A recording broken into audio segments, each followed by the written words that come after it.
lot of people are reluctant to have project management in their organization because it's completely overhead.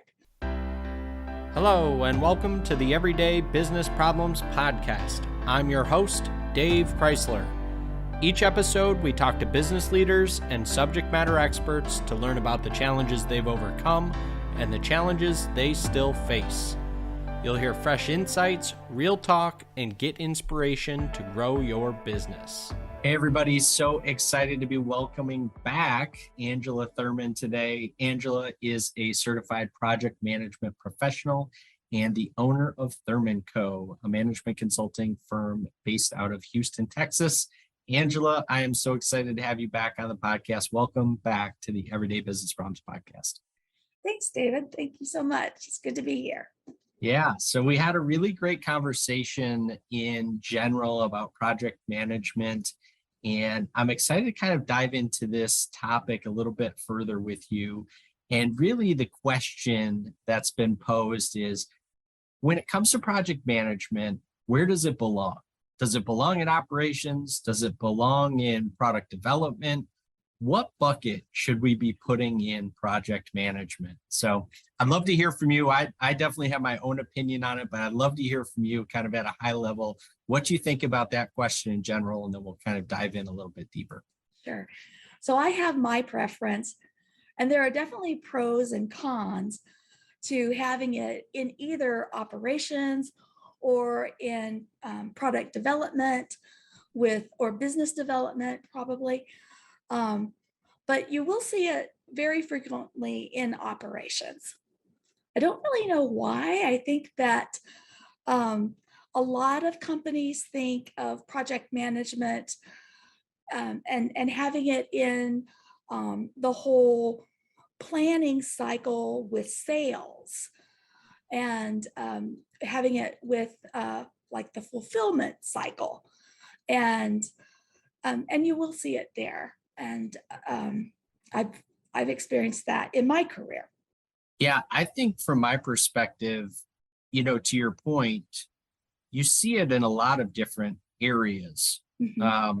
And I think it belongs at certain points in time. I think it belongs in all of those areas. Yes. Because, where you can utilize the talents of people like yourselves that have gone through the, certifications and the training of it, it can really be utilized to develop a much deeper planning cycle that ultimately then impacts, if we're going to talk about operations, it's going to then impact the people, process, technology. If we're talking about the product development, then it's going to impact the people, process, and technology. Mm-hmm. And that's why I like about it, because it's, it can be utilized throughout the operation. And I do believe that there is a lot of crossover, between functionality. So what do you say to people that want to draw that hard line of it doesn't belong in operations management, because that is really an ongoing if you will, kind of project management or project planning. It's a daily occurrence. What do you say to somebody that kind of has that perspective? Well, you're right, because by definition, a project is a temporary occurrence. It has a start and a finish. And so you may not want that in your operations group. And a lot of people are reluctant to have project management in their organization because it's completely overhead. And they're like, I don't want that under my budget because I don't want to pay for it. And there's a lot to be said for that. Ideally, you would have a freestanding, independent project management office that has its own budget and is, not under the control of some other larger organization, and where those resources are supporting all of these different divisions, but they're independent of those organizations. That's a little bit difficult to envision, I think, for most organizations, if you've got a matrixed organization, it becomes a little bit easier. But where you've got a very strong hierarchy type organization, it's difficult to find the right spot for your project managers. And what you'll end up having is siloed groups with a few project managers over here in engineering, a few project managers in business development, a few project managers in operations. And those project managers aren't talking to each other, and they're not necessarily using the same resources. They're not typically following the same structures, or they're not using the same tools, they're not using the same methods, and that can get a company into some trouble. And it's better when all the project managers are friendly, and they're relying on one another, and they're helping one another, and they're using the same sets of tools. Yeah, I mean, that makes sense. And I like what you said in there about organizations maybe having the ability to outsource that that component, project management, because again, I agree with what you said in terms of a lot of businesses probably can't wrap their head around how would we leverage a full-time resource in project management, let alone multiple resources there. And I think some of that comes down to education, right? Because when I think about somebody that has that type of expertise, that has your expertise, there's so many different aspects, kind of back to how we opened this conversation. To me, there's so many different aspects and types of projects that you can have input on that ultimately, again, impact what we're trying to impact, right? Like profitability in the long run, right? But to get to that, okay, to avoid error, to avoid cost, to increase profitability, to get to all of that, right? We have to do planning, people, process, technology, right? That's how I break down business systems, because that's why there's, to me, such a crossover and such a link to what we're talking about here. But I do think it's challenging for a lot of organizations to kind of wrap their head around what exactly do you do and how exactly is that going to help me, impact profitability. Exactly. So someone asked me about, what do I do and how did I get to where I am today? And I told her, I said, well, part of what makes me good at what I do today is that, even from childhood, I played chess. And so, yes, I'm making this move, but I'm looking 3 moves ahead. And so I'm thinking about the consequences of this move, right? And as a project manager, you kind of have to have that chess mentality, because you're always looking for the risks and the dependencies and those sorts of things. And it's it can be a house of cards, right? Your project. And so you want to always be looking ahead and planning ahead. And if this happens, what else might happen? And if this doesn't happen, what might happen? And it's always that what if kind of game. So that's where, if you have an independent PMO, you're going to be involving all of your stakeholders. So not just my own immediate group, but all of those other groups and organizations that might be touched or affected by whatever change you're implementing. Because whatever your project is, it's going to bring about some kind of change. You're implementing a new process, you're developing a new product, you're looking for a new supplier. Whatever it is, you wouldn't be doing this if you weren't going to be introducing some sort of change. So you want to make sure that everyone that is going to be affected is informed and on board and ready to support this project.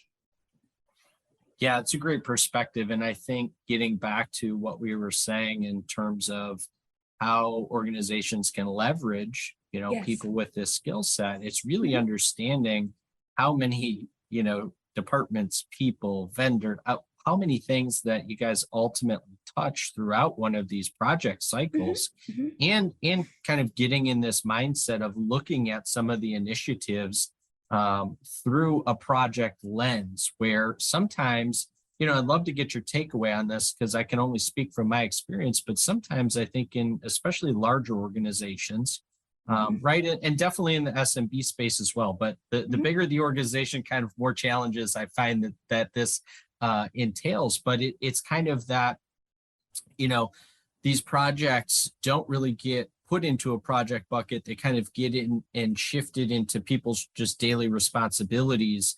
And before you know it, there's kind of like, we talk about scope creep, right? From a consulting perspective or project perspective. But I kind of, equate that terminology to what I'm talking about, where things kind of just get shoved on people and additional responsibilities. Oh, Susie, she's got plenty of time. Let's give her this to deal with. And before you know it, you're paying people for these types of project management tasks.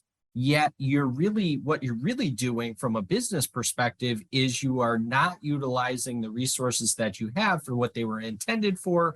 And you're kind of, muddying the waters there. So I'd love to get your perspective on that. That's true. That's very true. One thing that just immediately sprung to mind for me is those sort of incidental scope creep that you didn't even realize was going to happen because you simply didn't understand what might be affected. So in my former role as a subcontracts program manager in the aerospace industry, I was responsible for both the data management unit and the printer, the flight deck printer for the 747-8, the Boeing 747-8, which was the aircraft that was capable of carrying the most cargo of any aircraft in the world. And in fact, it was the first aircraft that was capable of carrying 1 million pounds of cargo. So obviously at 1 million pounds, you've got an additional digit in that number. So it was the first time we'd gotten to that many digits. It was almost like Y2K, right? You got suddenly this additional digit. And not everyone had thought about what that might affect. So the data management unit, which processes just every kind of data input you can imagine, it's like the brain of the aircraft. It's getting all of these inputs, processing all this information, and it generates reports of just everything you can imagine. One of those being the cargo. And so we had to go back to the manufacturer of that device and say, oh, we have to update the software to allow for this additional digit. And that was a software update that had not been considered in the past leading up to this.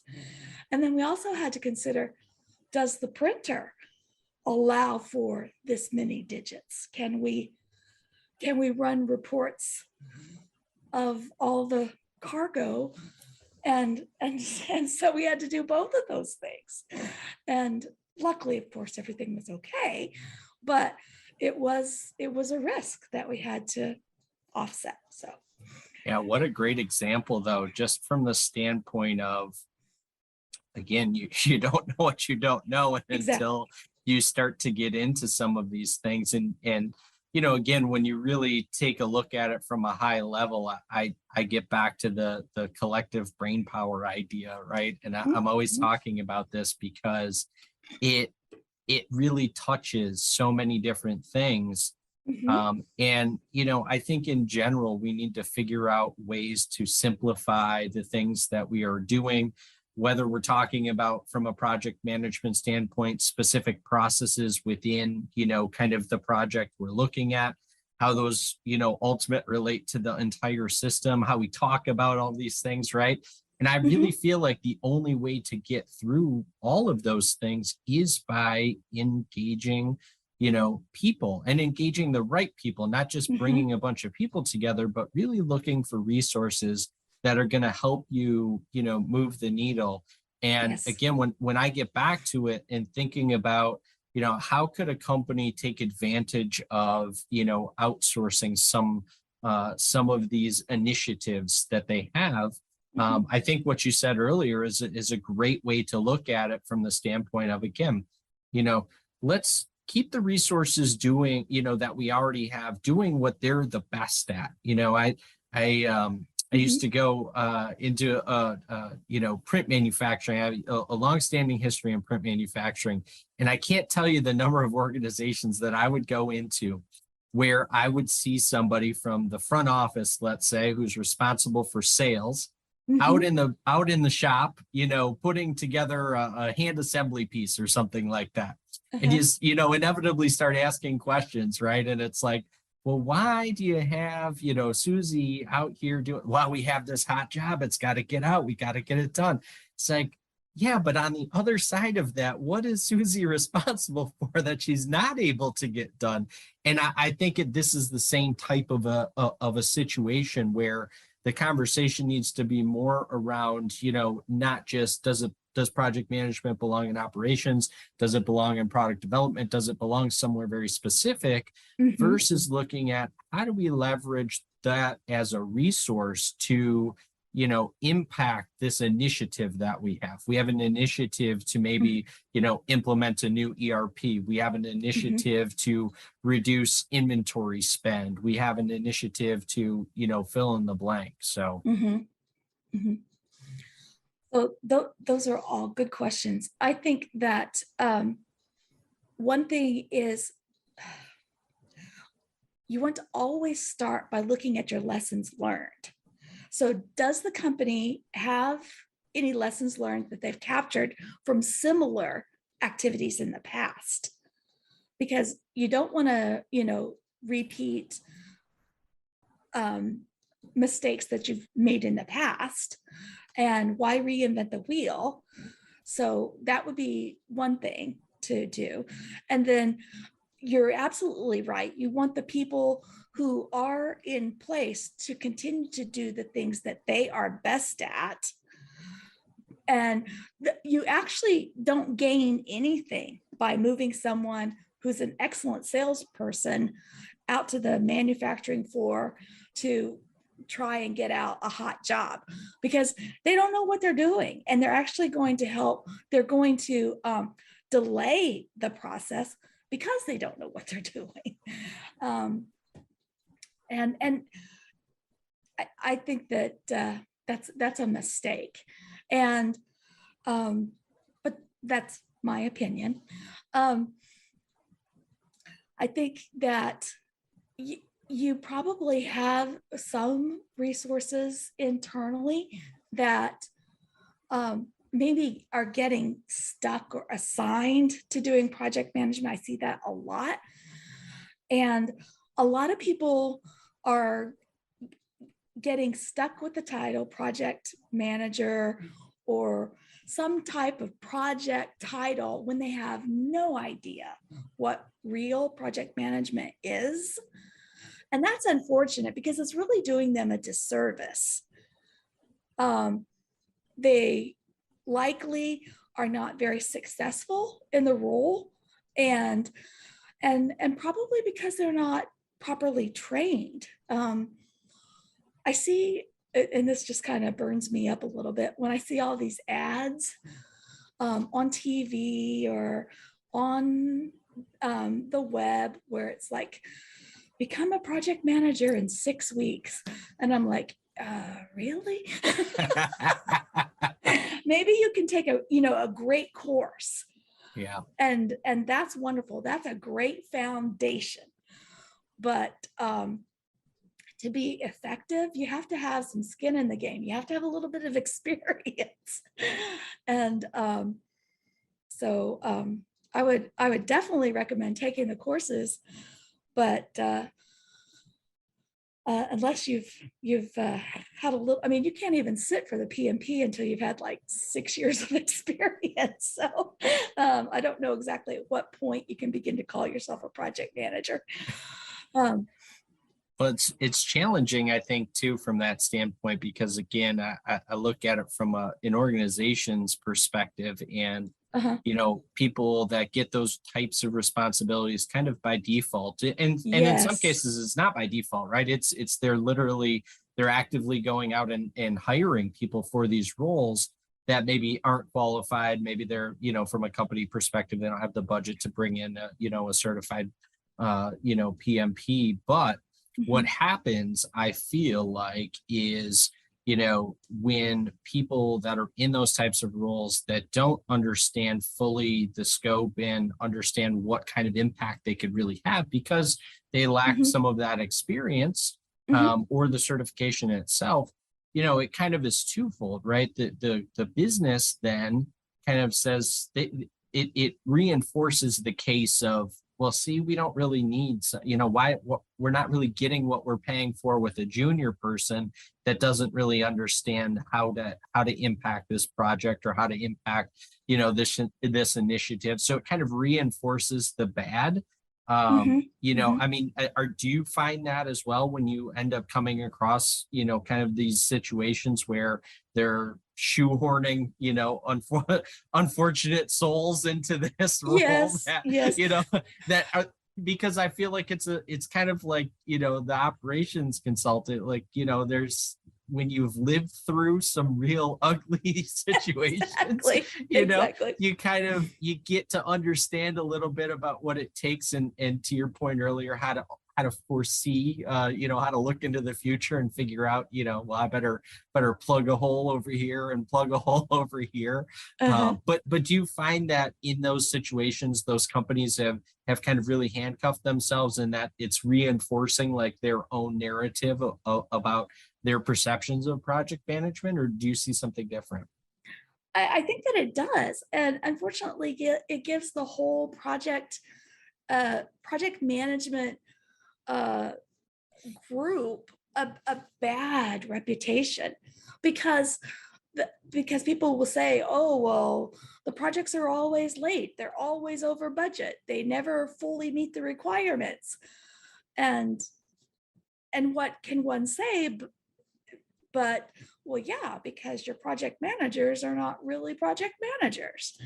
They're salespeople that you forced to lead this project, or they're engineers that you took away from systems or R&D or whatever the case may be, and made them lead this project. So that's, that is unfortunate. Yeah. Whereas if you have someone that has taken some serious project management training and understands how all of these aspects work together, they understand why you have to have a project charter and why you have to have a project plan, why you need a risk register, why you need an action item register, how to conduct a cadence meeting, those sorts of things, then you're more likely to come to a positive outcome. Yeah, I like that. I mean, the one thing that kind of jumped into my mind, because as you were walking through that, is, so often we can look at and talk about, well, technology, kind of being the savior of things. And so often right? People look to technology and implementing technology to be the answer, right? Because it's seemingly on the surface, it's the easiest thing to kind of measure, right? I know the software is going to cost me X. It has the ability to impact, Y, and there's my ROI. And so the one thing that jumped into my mind with what you were saying is, you can't just buy a license to Microsoft Project and call yourself, a project management professional. So, there's tools within that tool that, a lot of people, I would argue, even the best project managers don't always know how to leverage. And so the technology is just, what it is. It's a tool. That's Microsoft why Project is not going to make any of those things I just said. Well, I was something I had to throw out there because I know so often, people think about those types of things and say, oh, well, this is really all I need to manage this entire initiative. And, again, we've got some mutual good friends who, run into similar things with Microsoft Excel and, people trying to do advanced planning with, tools like that. So the thought process behind, technology being the answer in these situations is, it is what it is. It is a tool to be leveraged when you have the other correct resources, which are really, the people, the process, the planning aspect is what, you're executing against. So, Angela, as we kind of get ready to wind this down, is there anything else that you want to share when it comes to kind of this question of, where does project management belong, or how project management should be looked at from an organization perspective to kind of best leverage, internal resources and external resources? Wherever the organization decides to put their project managers, I would recommend that those project managers be engaged as early as possible. So if it's possible, you want to get them involved as soon as the idea for the project bubbles to the surface, so that they can begin to get involved with the other stakeholders, but particularly with the project sponsor, because the project manager is responsible for creating the project charter. And this is where you outline what is the purpose of the project, who's going to pay for this project. And that's where you literally get that sponsor to sign the document that says, okay, this is what we all agree to, and this is the budget. This is the limits of my authority, and yea, verily, sign right here. And if you can get that as early in the project as possible, you'll be really set up for success. Because if you come in late in the game and engineering has already decided what the design's going to be, and someone's already decided who the parts are going to be purchased from, there's not a lot that the project manager can influence. And that could be detrimental. Yeah, that's fantastic advice. For anybody that wants to be able to reach you directly, where's the best place for them to get a hold of you at? So you can reach me on LinkedIn. We have a Thurman Co. LinkedIn profile. And then, of course, my website is thurmanco.com. Perfect. And I'll make sure to put those both into the show notes. Oh, Angela, thanks so much for coming on the Everyday Business Problems podcast. It's been awesome to have you back, and look forward to the next conversation. Of course. Thanks, Dave. Thank you so much for listening today. If we brought you any value, please rate, subscribe, and share our podcast. Also, be sure to connect with us on social media by searching @The Crysler Club. Until next week, I'm your host, Dave Crysler.